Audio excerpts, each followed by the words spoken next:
अब जब महाशिव के अंदर पावर खत्म हो जाती है जी तो महाकाल बन के जो अनंत कोटि ब्रह्मांड माना शिव, शिव माने एक सोलर सिस्टम माने एक ब्रह्मांड माने एक शिव।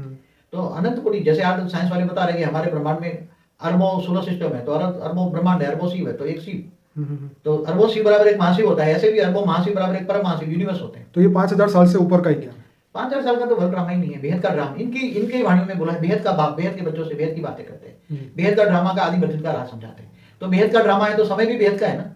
5000 साल का कहाँ हुआ? और भारत तो शास्त्रों को तो वो गलत कहते हैं, झूठ कहते हैं।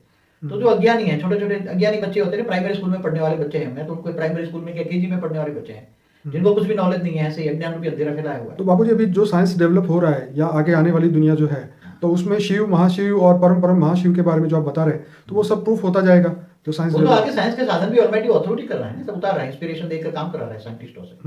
तो आगे चलकर मल्टीवर्स का भी विजन आएगा, जब कैमरे सारे जो साधन है साइंस के साधन वो थूल तत्वों से बने हैं।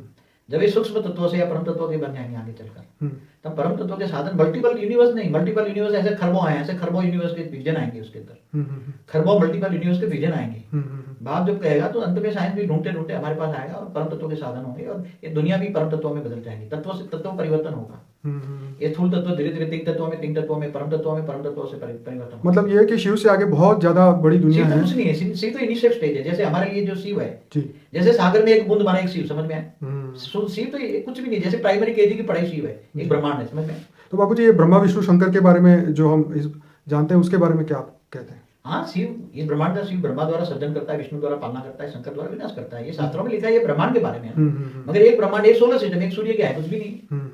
तो जैसे गैलेक्सी में देखो तो अरबों सूर्य है, यूनिवर्स में देखो तो अरबों गैलेक्सियां हैं जी। तो ऐसे ग्रेट यूनिवर्स में देखो तो ऐसे 10 के पीछे 500 जीरो लगा दो, इतने यूनिवर्स हैं। जिस प्रकार बाबूजी सूर्य को सूर्य देव कहते हैं, लेकिन साइंस वाले बता रहे हैं कि उससे 1 करोड़ गुना बड़ा एक और भी सूर्य है जो कि दूसरी गैलेक्सी में है, तो क्या उसे हम महाशिव कहेंगे, महासूर्य कहेंगे?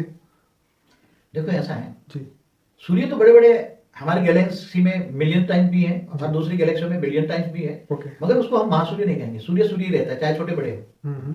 जो रात को स्टार देखते हैं तो बड़े बड़े सूर्य भी हमारी गैलेक्सियों में मिलियन टाइम भी है और बिलियन टाइम दूसरी गैलेक्सियों में है, मगर ये सूर्य ही है।